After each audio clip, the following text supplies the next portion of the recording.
53장입니다.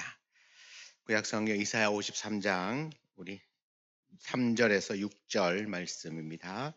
구약성경 1034쪽, 33쪽쯤 되겠습니다. 하나님 앞에 귀한 예물 드렸습니다. 주님 은혜를 기억하며 감사드립니다. 갈보리 언덕 십자가에 달리신 예수님만 바라봅니다. 감사합니다. 우리 선교 예물 하나님께 드렸습니다. 주님 드린 예물 위에 기름 부어주실 줄 믿습니다. 아멘. 자, 이사야 53장 우리 3절에서 6절 말씀입니다. 같이 한번 3절에서 6절을 합독하겠습니다.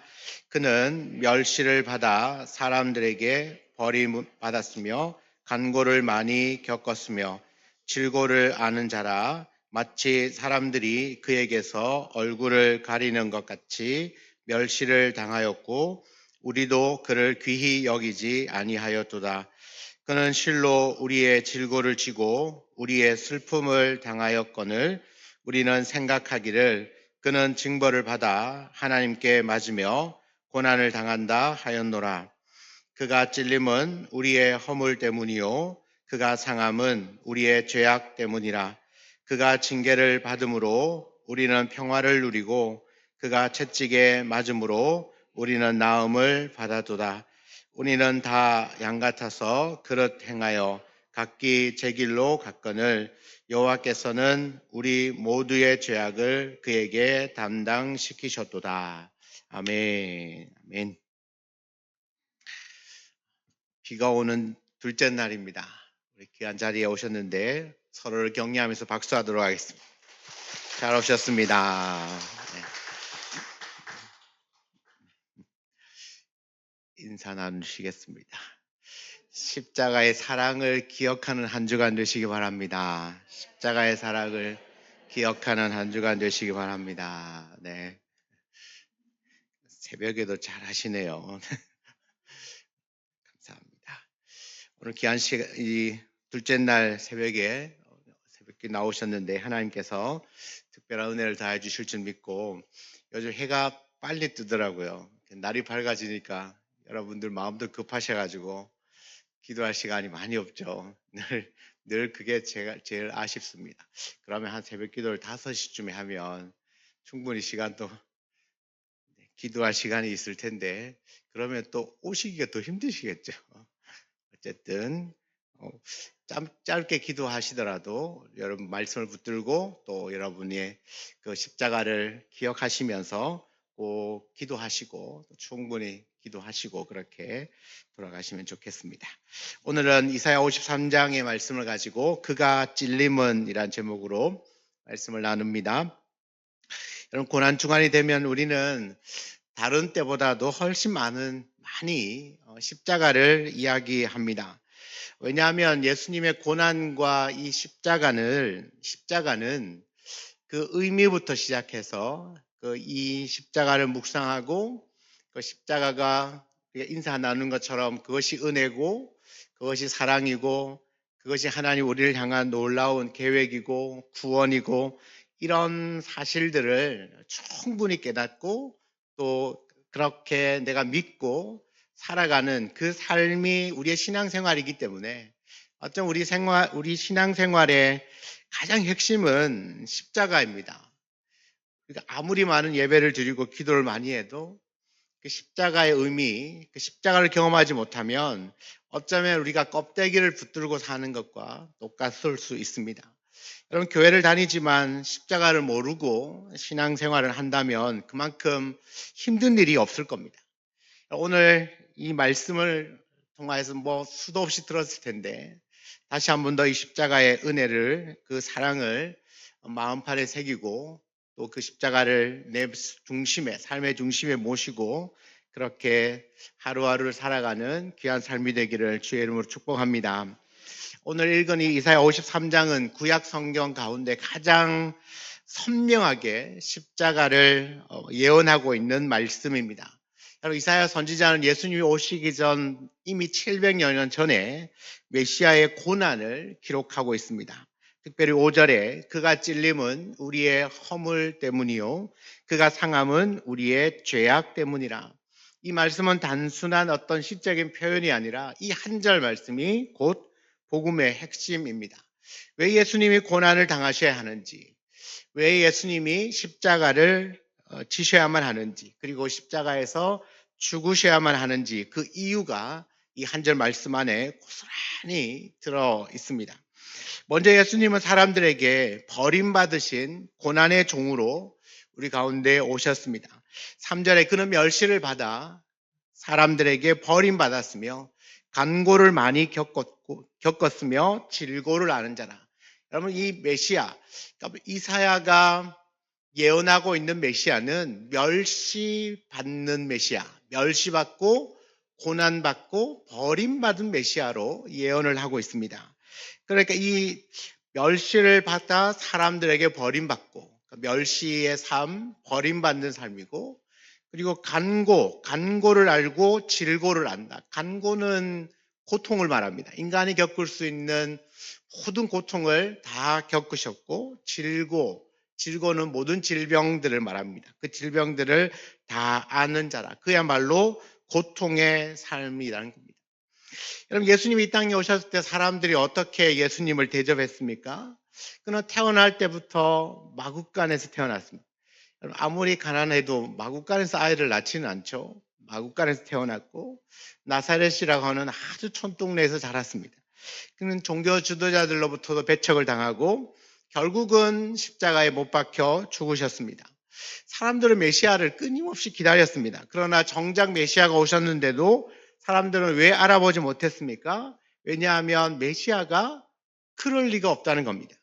이사야가 분명 메시아에 대해서 예언을 합니다. 그 메시아는 멸시를 받고 사람들에게 버림받고 그는 고통과 질고도 알고 찔림을 받고 또 뭐 다 이야기를 했지만 사람들은 생각할 때 우리의 메시아라면 그럴 수가 없다는 겁니다.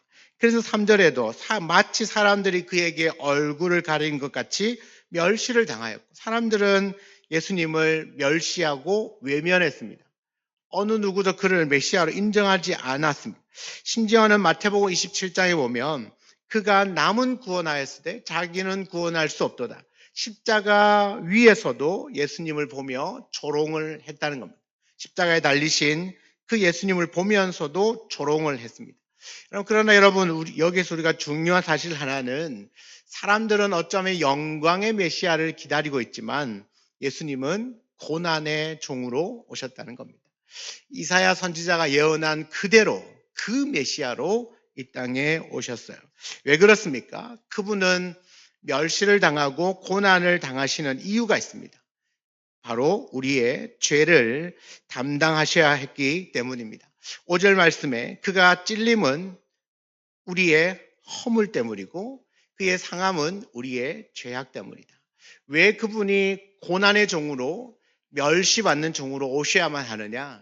그분은 우리의 죄와 우리의 허물 때문에 그 모든 죄를 대신 감당하셔야 했기 때문에 그는 고난의 종으로 오셨다는 거죠. 존 칼빈이 그리스도는 우리가 받아야 할 저주를 대신 짊어지셨다. 성경에도 분명히 우리가 받을 고난을 대신 그가 담당하셨다라고 분명히 말합니다. 그러니까 십자가는 결코 실패가 아니고 하나님의 실수도 아니라 십자가는 하나님의 놀라운 대속의 계획이고 하나님의 은혜의 표본인 거죠. 여러분, 고난의 종으로 오신 그 메시아는 찔리셨고 또 창에 찔리셨고 또 그의 모든 고난, 상함을 입으셨다라고 말합니다. 왜 그렇습니까? 단 하나의 이유는 죄 때문입니다. 다시 5절에도 말하지만 찔림과 그의 상함의 이유는 우리의 허물 때문이고 우리의 죄악 때문이다라고 말합니다. 여러분, 여기서 이제 찔림이라는 건 단순하게 바늘 살짝 찔리는 정도가 아니라 저 히브리어의 원뜻은 관통하는 겁니다. 찔림은 관통당하다, 치명적인 상처를 입는다라는 의미가 있습니다. 그러니까 예수님께서 실제로 십자가에서 손과 발에 못이 관통되었죠. 그리고 그 옆구리에는 창에 옆구리가 깊이 찔리셨습니다. 그래서 성경은 분명히 말합니다. 왜 그분이 찔리셔야만 했는가? 왜 손과 발에 못이 박히고 그 옆구리에 창으로 찔리셔야만 했는가? 우리의 허물 때문이다. 그렇게 말합니다. 여러분, 이 허물은 우리 어떤 단순한 실수, 말 실수했습니다. 잘못했습니다. 죄를 지었습니다. 이 정도가 아니라 하나님에 대한 반역을 의미하고요. 그것도 의도적인 반역을 의미합니다.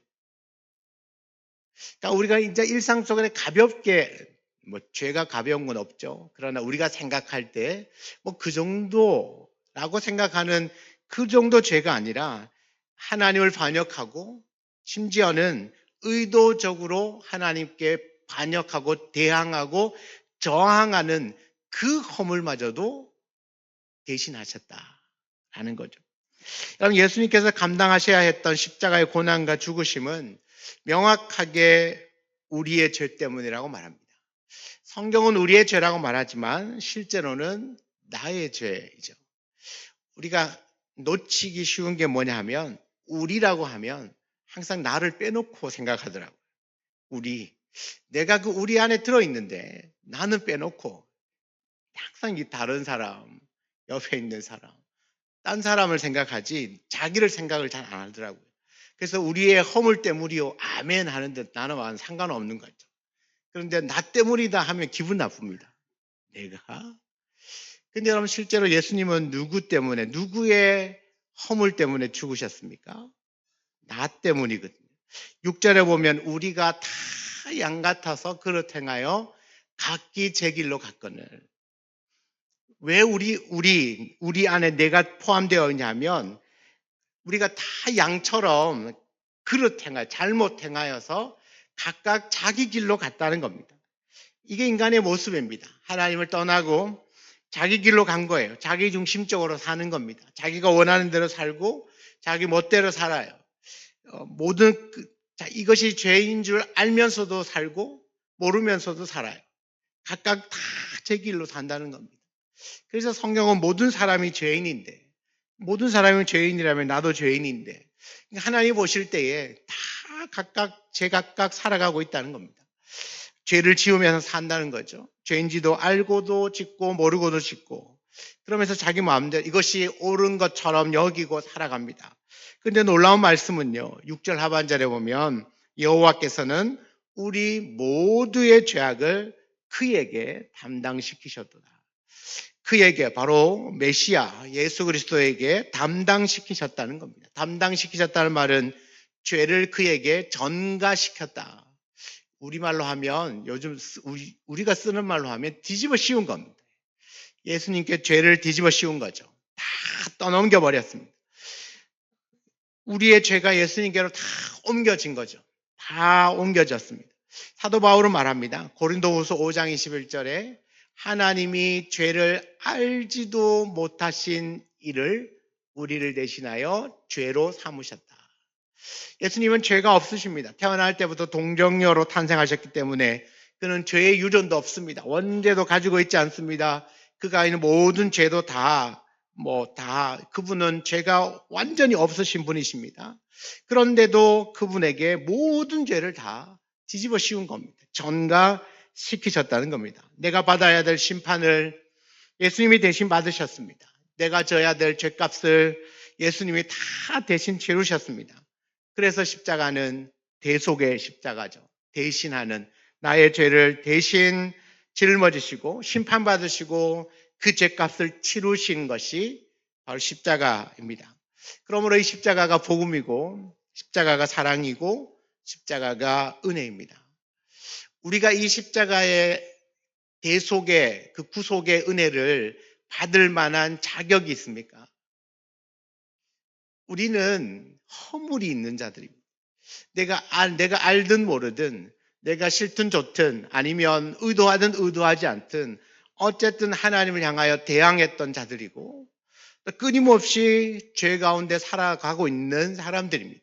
각각 제 길로 자기중심적으로 살아왔던 사람들입니다. 그럼에도 불구하고 이 모든 죄를 하나님께서 그 아들 예수에게 다 대신 죄를 뒤집어 씌우셔서 그 죄값을 십자가에서 치르게 하신 겁니다. 그러니 그 십자가가 하나님의 사랑이요, 우리를 향한 하나님의 은혜요, 이것이 바로 복음입니다. 그가 찔림은 우리의 죄를 대속함 뿐만 아니라 우리에게 평화를 주시기 위해서입니다. 오전에 그가 징계를 받음으로 우리는 평화를 누리고 그가 채찍에 맞음으로 우리는 나음을 받았도다. 그가 징계를 받음으로 우리는 평화를 누립니다. 그가 징계를 받으셨고 채찍에 맞으셨습니다. 그 결과가 뭐냐? 우리가 평화를 누리고 나음을 얻었다는 겁니다. 여러분, 평화는 샬롬입니다. 여러분, 이 샬롬은 마음의 안정만을 의미하는 것이 아니라, 여러분, 진정한 샬롬은 하나님과의 관계가 회복되는 겁니다. 그러니까 주님께서 십자가에서 징계를 받으신 이유는 우리에게 평화를 주시기 위해서입니다. 마음의 평안, 편안하다. 이것뿐만 아니라 하나님과의 관계를 회복시켜 주는 겁니다. 왜냐하면 우리 죄는 하나님과 우리를 멀어지게 만들잖아요. 하나님과 우리 사이를 계속 멀어지게 갈라놓는 것은 죄입니다. 그런데 주님의 그 십자가로 말미암아 이 죄의 문제를 해결하심으로 하나님과 우리 사이를 화목하게 만드시는 거죠. 다시 관계를 회복시켜 주는 겁니다. 그러니 하나님과의 관계 회복이 진정한 샬롬입니다. 샬롬, 평강을 누리세요. 우리의 진정한 평안은 하나님과의 관계가 온전할 때만 누릴 수 있습니다. 사람과 화해했다고 마음이 편안해지느냐? 그게 아니, 그것도 중요한데, 그보다가도 하나님과의 온전한 이 회복이 일어나면 사람과의 관계 안에서도 진정한 회복이 일어나는 것입니다. 여러분, 죄 때문에 하나님과 원수가 되었던 우리가 이제는 하나님과 화목하게 되었습니다. 에베소서 2장에 십자가로 이 둘을 한 몸으로 하나님과 화목하게 하려 하심이라. 원수된 것을 십자가로 소멸하시고 또 오셔서 먼 데 있는 너희에게 평안을 전하시고 가까운 데 있는 자들에게 평안을 전하셨으며, 먼 데 있는 자 이방인, 가까운 데 있는 자 유대인, 하나님은 모든 열방과 모든 사람들에게 평안을 전하셨습니다. 무엇으로? 십자가로. 여러분, 십자가여야 하나님과 우리 사이가 온전히 화목을 이룰 수 있습니다. 하나님과의 관계가 온전히 회복이 됩니다. 왜 그렇습니까? 죄가 소멸되어야 하니까. 여러분, 죄가 소멸되어져야 하나님과 가까워질 것 아닙니까? 그러니 우리의 죄를 소멸할 수 있는 분, 소멸시켜 주신 분이 바로 예수 그리스도입니다. 바로 그 죄의 소멸을 위하여서 그분은 십자가를 지신 거죠. 그러므로 십자가는 우리를 위한 것이고, 좀 더 자세하게 말하면 나를 위한 사건입니다. 하나님은 나를 위하여서 그 2000년 전에 그의 아들을 십자가에 못 박혀 죽게 만드신 거죠. 우리의 모든 죄를 대신하여 대속의 죽으심을 그 십자가를 통하여서 하게 하셨던 겁니다. 예수님은 나 때문에 버리심을 받으셨습니다. 나 때문에 찔리셨고 나 때문에 십자가에 달리셨습니다. 그래서 존 스토트 목사님은 십자가를 바라볼 때 우리는 우리의 죄의 깊이와 하나님의 사랑의 높이를 동시에 본다. 나의 죄와 하나님의 사랑을 동시에 볼 수 있다 그랬습니다. 그래서 우리가 십자가를 바라본다는 건 내가 하나님 앞에서 얼마나 큰 죄인이고 여전히 죄인이고 또 내 힘으로는 이 죄의 문제를 해결할 수 없는 연약한 죄인이라는 사실을 십자가를 볼 때마다 깨달을 수 있길 바랍니다. 그러나 동시에 그 죄로 말미암아 막 죄책감을 가지고 그 죄에 눌려서 살라는 이야기가 아니라 그 죄의 나의 죄된 모습을 바라보는 순간 그 죄로부터 나를 해방시켜 주신, 모든 죄를 용서해 주신 그 하나님의 사랑도 동시에 만나게 되는 것입니다. 여러분, 이 죄를 보지 못하면 십자가의 사랑을 만날 수가 없어요. 그래서 우리가 그 세례를 받을 때라든지 믿음을 확인할 때 또 구원의 확신을 확인할 때 첫 번째 던지는 질문이 그거예요. 당신은 죄인이냐? 여러분, 굉장히 중요한 질문입니다. 당신은 죄인입니까? 여러분, 죄인이라고 고백하지 않으면 예수가 필요 없습니다. 내가 죄인이라고 진정으로 인정할 때라야 예수 그리스도가 필요한 것입니다. 그러니 우리가 십자가를 볼 때마다 내 마음 안에 한켠에는 내가 여전히 연약한 죄인이구나. 또 마음 한켠에는 그럼에도 불구하고 나를 위하여 십자가에서 죽으신 그 하나님, 죽으신 예수님의 그 죽으심 때문에 내가 다시 구원을 얻었구나. 그 하나님의 사랑을. 한편으로는 내가 연약한 죄인이구나. 그럼에도 불구하고 나를 사랑하시는구나. 이 두 마음이 그 십자가 안에 있습니다. 그래서 우리가 십자가를 묵상하고 십자가를 바라본다고 말할 때 뭘 묵상하느냐? 여전히 죄인이구나. 그럼에도 불구하고 나를 사랑하시는구나. 여러분, 이것이 여러분의 신령에 깊이 새겨질 수 있게 되기를 주의 이름으로 축원합니다. 그러므로 여러분, 우리는 이 새벽에 다시 그 십자가 앞에 서야 합니다. 그리고 진심으로 고백해야 합니다. 십자가는 나 때문이었구나. 예수님이 십자가에서 죽으신 것은 나 때문이었구나. 그리고 결단합니다. 이제 그렇다면 나도 주님이 걸어가신 그 십자가의 길을 따라야 되겠다. 우리가 십자가를 따른다는 것은 어떤 삶을 말할까요? 오늘 두 가지를 한번 묵상합니다. 첫 번째는 이사야 53장 6절에 보면 우리가 다 양 같아서 그릇 행하여 잘못 행했다는 거죠. 그래서 각각 제 길로 갔다. 이 말씀을 거꾸로 살면 됩니다.